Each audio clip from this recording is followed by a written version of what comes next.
வாப்பா சித்தார்த். இப்பதான் நாங்க எல்லாரும் கல்யாணத்தை பத்தி பேசிக்கிட்டு இருந்தோம்.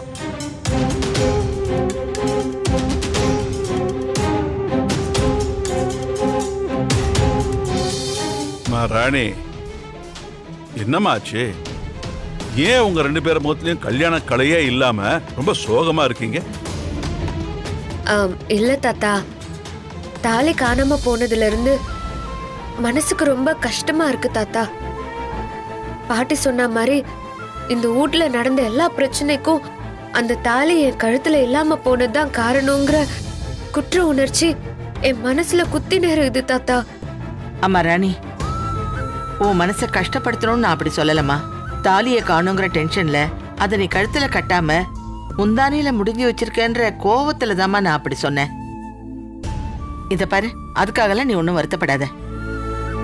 அதான் நம்பூதிரியை வர வச்சு நாம என்ன ஏதுன்னு கேட்டு தெரிஞ்சுக்கிட்டோம்ல. இனிமே அதை நினைச்சு யாரும் கவலைப்பட வேண்டாம். சந்தோஷமா கல்யாண வேலையை பார்க்கலாம். அப்பா சித்தார்த், நடக்க போற கல்யாணம் ரொம்ப பிரம்மாண்டமா இருக்கணும். தாத்தா, பிரம்மாண்டம் எல்லாம் வேணாம் தாத்தா. நம்ம வீட்லயே சிம்பிளா பண்ணிடலாம் தாத்தா. என்ன இந்த கல்யாணத்தை ரொம்ப பிரம்மாண்டமா நடத்துறதுக்கு ஒரு முக்கியமான காரணம் இருக்கு ராணி. அம்மா ராணி, பொம்மியோட ஆத்மாவே அந்த தாலியை எடுத்துக்கிட்டு நேர்ல வந்து சித்தார்த் கிட்ட கொடுத்து உன் கழுத்துல கட்டுன்னு சொல்ல போறது சாதாரண விஷயமா என்ன? அது இந்த உலகத்தோட 8வது அதிசயம். அதனாலதான் இதை ரொம்ப பிரம்மாண்டமா ஒரு திருவிழா மாதிரி நடத்தணும்னு முடிவு பண்ணிட்டோம். அது மட்டுமா? ஆட்டம் பாட்டம் கொண்டாட்டம்னு களை கட்ட போகுது. இந்த கல்யாணத்துல சந்தோஷத்துக்கு கொஞ்சம் கூட குறைவே இல்லாம ஜாம் ஜாம்னு நடத்துறோம். ஆமாண்டா.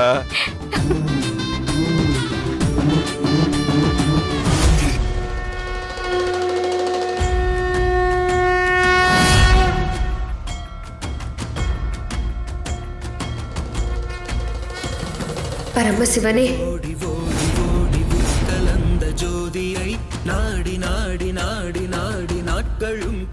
நான் இந்த கலியுகத்தை விட்டு போவதற்கான நாட்கள் நெருங்கிட்டு இருக்கு. அதுக்கு முன்னால என்னோட கடமையை நான் செஞ்சு முடிக்கணும். நான் இப்போ ரொம்ப பெரிய தர்ம சங்கடமான சூழ்நிலையில இருக்கேன். ராணி கழுத்துல இருக்க வேண்டிய என்னோட தாலி இப்போ லாமியா கிட்ட இருக்கு. என்னோட சக்தியை வச்சு அந்த லாமியா இப்போ எங்க இருக்கான்னு தெரிஞ்சுக்க முயற்சி பண்ணாலும் அது முடிய மாட்டேங்குது. பரமேஸ்வரா, எனக்கு நீங்க தான் வழி காட்டணும் சிவனே. வாழ்க்கையின் தொடக்கம் பிறப்பு, முடிவு இறப்பு. இவை இரண்டும் ஒரு நாணயத்தின் 2 பக்கங்கள் போல ஒன்றுடன் ஒன்று பின்னி பிணைந்தவை. பிறப்பிலிருந்து இறப்பு வரைக்கும் நாம் பல அனுபவங்களை சந்திக்கிறோம். அதுதான் வாழ்வின் அர்த்தம். இங்கு மொத்தம் 14 வகையான உலகங்கள் இருக்கு. இதில் துஷ்ட சக்திகளும் அரக்கர்களும் அவர்கள் அனைவரும் வாழ்வதற்கு அதல் லோகம், விதல் லோகம், சுதல் லோகம், தலாதல லோகம், மகாதல லோகம், பாதாள லோகம், ரசாதல லோகம்னு இப்படி 7 வகையான லோகங்கள் இருக்கு. அந்த லாமியா இப்ப அதல் லோகத்துல இருக்கா. அவ பாதாள லோகத்துக்கு போறதுக்கு முன்னாடி நீ அவகிட்ட இருந்து அந்த தாலியை கைப்பற்றணும்.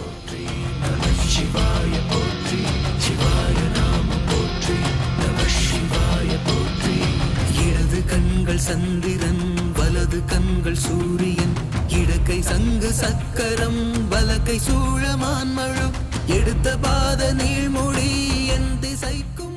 திக்கு தசை தெரியாம அடுத்து என்ன பண்ணணும்னு தெரியாம இருந்த என்னோட ஆத்மாக்கு சரியான ஆலோசனையும் அதுக்கான வழியும் காமிச்சு கொடுத்த ஈசன் கிட்ட என் கடமையெல்லாம் முடிச்சிட்டு சரணாகதி அடையணும். நீ நினைச்ச காரியம் நல்லதாகவே நடக்கும்.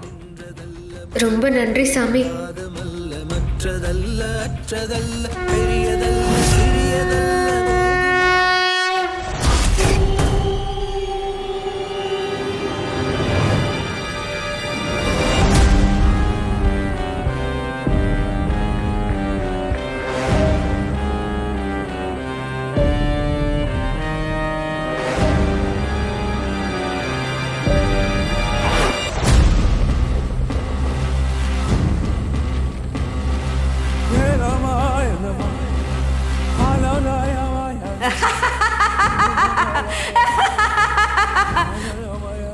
ஆன்மாக்களோட உலகத்துக்கே செல்லக்கூடிய மையப்புள்ளி இந்த இடத்துல இருந்து தான் ஆரம்பமாகுது.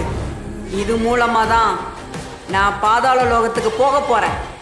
அந்த பொம்மியோட தாலி என்கிட்ட இருக்கிறதுனால அவ கண்டிப்பா என்னைய தேடி வருவா. அதை நான் எனக்கு சாதகமா பயன்படுத்திக்கிட்டு அவ ஆத்மாவை இங்கேயே நிரந்தரமா அழிக்கணும்னு முடிவு பண்ணிட்டேன். அதுக்கான 3 தடைகளை ஏற்படுத்த போறேன்.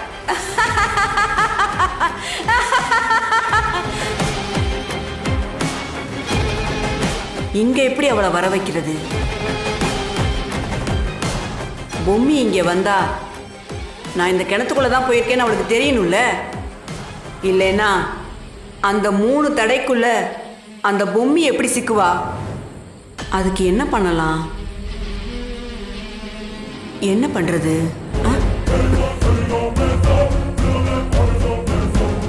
இதுதான் சரியான வழி.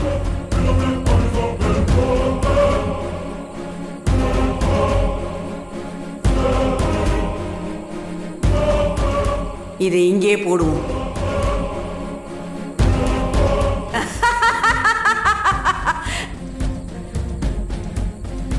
பொம்மி, நீ என்னைய தேடி வருவல்ல? வருவ.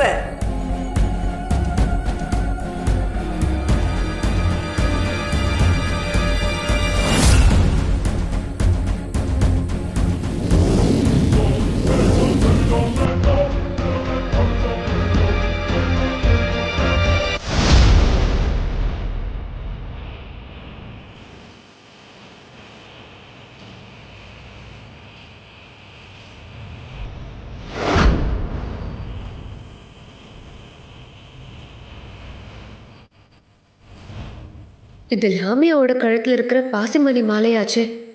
இது இங்க கிடக்குதுன்னா கண்டிப்பா லாமியா இந்த வழியா தான் பாதாள லோகத்துக்கு போயிருக்கணும். பரமசிவன் சொன்ன மாதிரி அவ பாதாள லோகத்தை கடக்கிறதுக்கு முன்னாடி அவளை எப்படியாவது தடுத்தாகணும். இறைவன்கிட்ட சரணடைய துடிக்கிற என்ன போல ஆத்மாக்கள் 7 உலகத்திலையும் வாழ்றாங்க. அதர்மத்தோட உச்சத்தை சரணடையும். லாமியா போன்ற துஷ்ட ஆத்மாக்கள் இந்த பூலோகத்துக்கு கீழே இருக்கிற 7 உலகத்துல வாழ்றாங்க. துஷ்ட ஆத்மாக்கள் இந்த உலகத்தை விட்டு போறதுக்கு இதுதான் ஒரே வழி. அது இந்த இடத்துல இருந்து தான் ஆரம்பமாக போகுது. வேம்புசரின் கழுத்துல கட்டின தாலியை அபகரிச்சுட்டு இங்க இருந்து தானே பாதாள லோகத்துக்கு உன் பயணத்தை ஆரம்பிச்சிருப்ப. உன் ஆயுசா அல்பாயுசா மாத்தி எழுதுற. இந்த பொம்மி உன்னை தேடி வந்துட்டு தான் இருக்கேன் லாமியா.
அந்த மாங்கல்யத்தை ஒரு புண்ணிய ஆத்மா கொண்டு வந்து உங்ககிட்ட கொடுக்கும். ഈ വീട്ടിന്റെ സ്വാമി പൊമ്മിയാണ് തന്നെ ആ മാംഗല്യത്തെ കൊണ്ടുവര മുടിയും.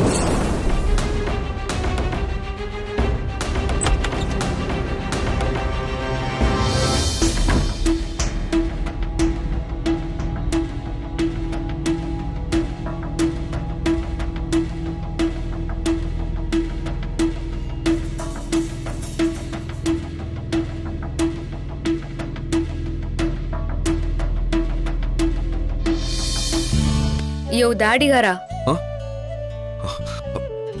என்னயா நான் வந்தது கூட பார்க்காம அப்படின்னு யோசிச்சுன்னு இருக்கிற? அதெல்லாம் ஒண்ணுல ராணி. யோ என்னாண்ட சொல்றதுக்கு என்னயா சொல்லியா? எல்லாம் நமக்கு நடக்க போற கல்யாணத்தை பத்தி தான். ஆமாயா, நானே உன்னாண்ட கேட்கணும்னு இருந்தேன். கீழே எல்லாரும் சந்தோஷமா நம்ம கல்யாணத்தை பத்தி யோசிச்சுன்னு இருக்கிறாங்க. நீ என்னடான்னா யாருக்கோ கல்யாணம்ன்ற மாதிரி மூஞ்சிய தொங்க போட்டுன்னு இருக்கிற.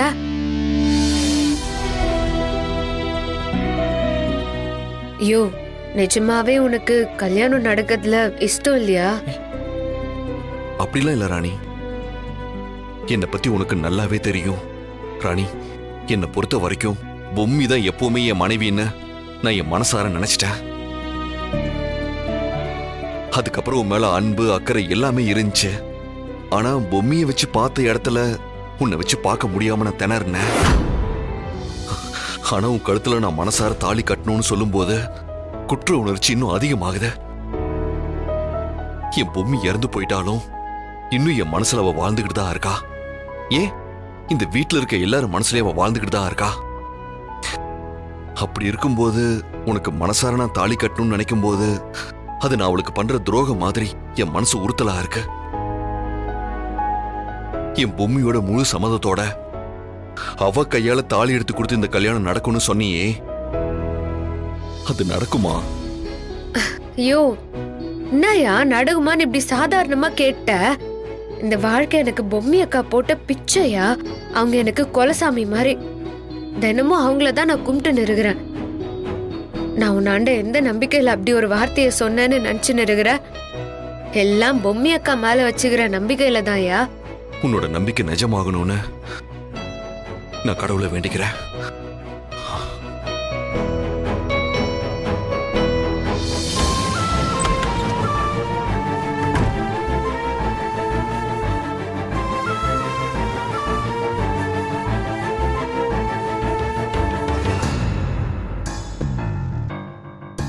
பொம்மி அக்கா, நீ இருக்கிற தைரியத்துலதான் தாடிகாரனாண்ட அப்படி சொல்லிக்கிறேன்.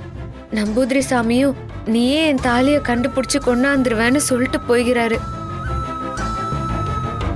அப்போ நீ ஏதோ பிளான் வச்சுக்கிறேன்னு நான் தெரிஞ்சுக்கினேன். நீ சொன்ன மாதிரியே முகூர்த்த நேரத்துக்கு சரியா வந்திருக்கா?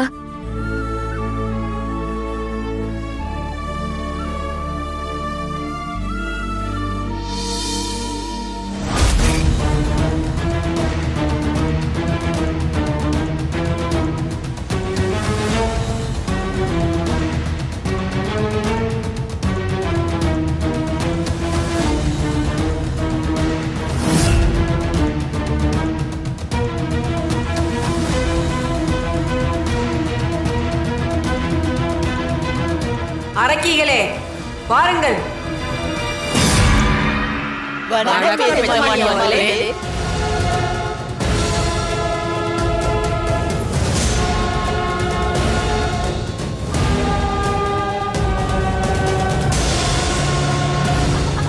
நான் இந்த தாலியோட பாதாள லோகத்திற்கு செல்ல போகிறேன். இந்த தாலியை தேடிக்கிட்டு ரொம்ப உக்கிரமா பொம்மியோட ஆத்மா என்னைய தேடிக்கிட்டு இங்க வரும். உங்க சக்தியை பயன்படுத்தி அந்த பொம்மியோட ஆத்மாவை இங்கேயே முடிச்சிருங்க. அப்பதான் உங்க எஜமானியான எனக்கு சந்தோஷம். அந்த பொம்மியை நீங்க அழிச்சிருங்க. இது என்னோட உத்தரவு. அப்படியே செஞ்சிடுறோம். அந்த ஆத்மா நீங்க நினைக்கிற மாதிரி சாதாரண ஆத்மா இல்ல. தெய்வ சக்தியே இதுக்கு துணையா இருக்கு. இந்த விதர்லோகம் எங்களுடைய சக்தியில ஆட்கொண்டது. இங்க வேற எந்த விதமான சக்திக்கும் இடமே இல்ல. சரி, நான் வரேன். அந்த பொம்மியோட ஆத்மாவை கவனிச்சுக்கோங்க.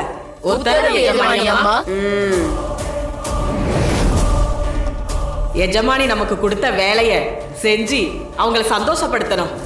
ஆமா, நம்ம சண்டை போட்டு ஒரு ஆத்மா வடிச்சு ரொம்ப காலம் ஆச்சு.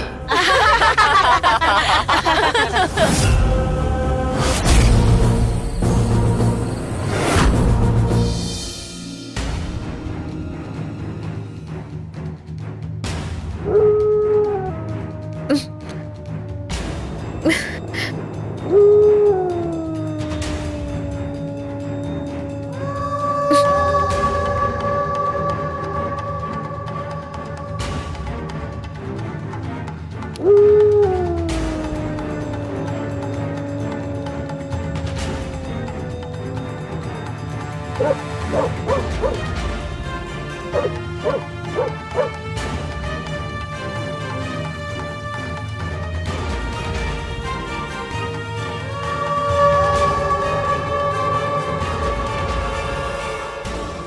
இது?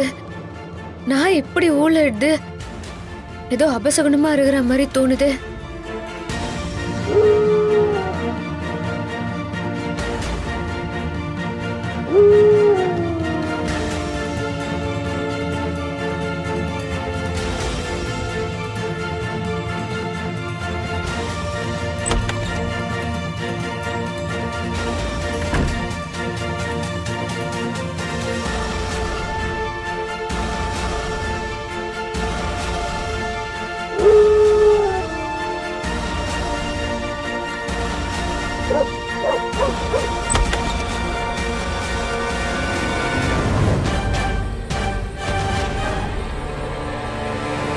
எங்க யாரையுமே காணோம். ஏதோ சவுண்ட் கேட்ட மாதிரி இருந்துச்சு. பொழுது விடிஞ்சா கல்யாண மண்டபத்துக்கு போகணும். அதுக்கு முன்னாடி பொம்மி அக்கா வாண்ட நீ சொன்னபடி வந்துருவியான்னு முதல்ல கேட்டுக்கலாம். அக்கா மட்டும் முகூர்த்த நேரத்துக்குள்ள வரலன்னா தாடிகாரன் அப்பால என்ன பண்ணுவானே தெரியாது. பொம்மி அக்கா, பொம்மி அக்கா, நீ எங்கக்கா இருக்கிற? வாக்கா. பொம்மி அக்கா, பொம்மி அக்கா.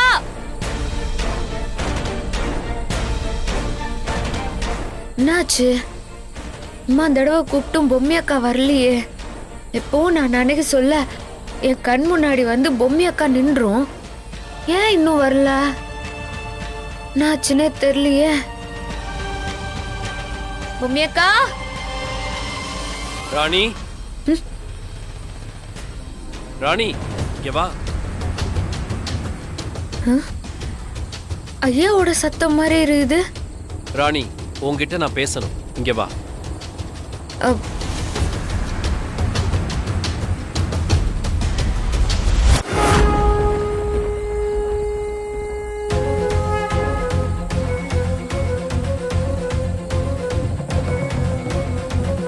ஐயா, நீங்க இந்த நேரத்துல இங்க என்ன பண்ணிருக்கிறீங்க? நான் ஊரா புனித யாத்திரை முடிச்சிட்டு இப்பதான் வந்தேன். விடிஞ்சா உனக்கு கல்யாணம் இல்ல? அதான் அதுக்கு முன்னாடி அங்க இருந்து எடுத்துட்டு வந்த பிரசாதத்தை உங்ககிட்ட கொடுத்துட்டு போலான்னு இந்த நேரத்துல வந்தேன். என்னங்க ஐயா, இது நீங்க காலையில கொண்டாந்து குத்துருக்கலாம்ல. என்னத்துக்கோசரம் இந்நேரத்துக்கு இவ்ளோ கஷ்டப்பட்டு இருக்கிறீங்க? ராணி, நாம கோயிலுக்கு போயிட்டு வரும்போதோ புனித யாத்திரைக்கு போயிட்டு வரும்போதோ முதல்ல நம்ம எங்க போறோமோ அந்த இடத்துல தான் அத்தனை புண்ணியமும் வந்து சேரும். அதனாலதான் நான் நேரா உன்னை பார்க்க இங்க வந்தேன்.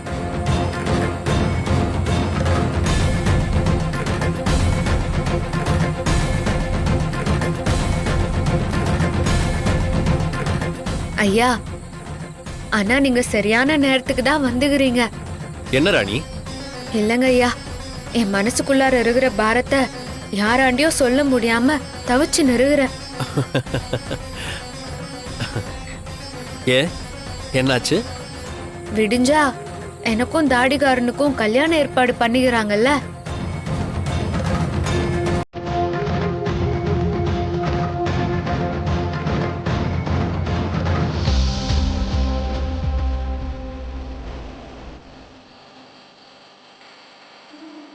பொம்மி அக்கா கையால தாலி எடுத்து குத்தா மட்டும்தான் தாடிகாரன் என் கழுத்துல மனசார தாலி கட்டுவான்.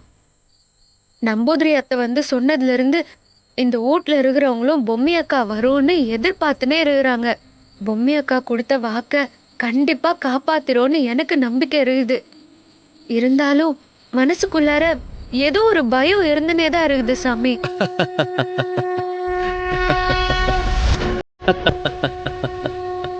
என்னங்க ஐயா சிரிக்கிறீங்க?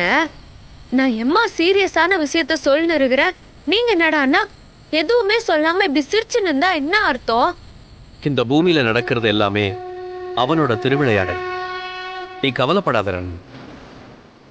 தாலிங்கிறது ஒரு பொண்ணு கழுத்துல ஏறின நாள்ல இருந்து அந்த பொண்ணுக்கும் சரி அவ குடும்பத்துக்கும் சரி அந்த தாலி தான் பாதுகாப்பு. இந்த தாலி கணவனோட ஆரோக்கியத்தையும் ஆயுளையும் பாதுகாக்குது. இந்த தாலி தொலைஞ்சு போச்சுனாலோ இல்லை திருடு போச்சுனாலோ உன்ன மாதிரி பொம்பளைங்க ரொம்பவே பயப்படுவாங்க. புருஷனை காப்பாற்ற சாமி கிட்ட நிறைய வேண்டிப்பாங்க. ஆனா இப்போ அடுத்தவங்க தாலியை பறிச்சுட்டு போறதும் மற்றவங்க குடும்பத்துக்குள்ள புகுந்து அவங்க குடும்பத்தையும் நாசம் பண்றாங்க. இவங்களெல்லாம் கடவுள் கண்டிப்பா தண்டிப்பாரு. அடுத்தவங்க தாலியை பங்கு போடுறவங்களும் அதை பறிச்சுட்டு போறவங்களோட குடும்பமும் ரொம்ப பெரிய பாவத்தை சேர்த்துக்கும். இந்த பங்குனி மாசத்துல தான் எல்லா கடவுளுக்குமே கல்யாணம் நடந்துச்சு. பங்குனி மாசத்துக்கு அவ்வளவு சிறப்பு. இந்த பங்குனி மாசத்துல தான் உனக்கும் கல்யாணம் நடக்க போகுது. உன்னோட கழுத்துல ஏற போற தாலி சாதாரண தாலி இல்ல. அந்த தாலி ரொம்ப சக்தி வாய்ந்த தாலி. அந்த தாலி உன் அத்தை பொம்மி இப்படி 2 ஆத்மாவோட தாலி. அது அவ்வளோ சக்தி வாய்ந்தது. ராணி, உன்னோட கல்யாணம் நல்லபடியா நடக்கும். பொம்மி அக்கா தாலி கொண்டு வந்து குத்தா தானே டாடிகாரன் என் கழுத்துல தாலி கட்டுவான்.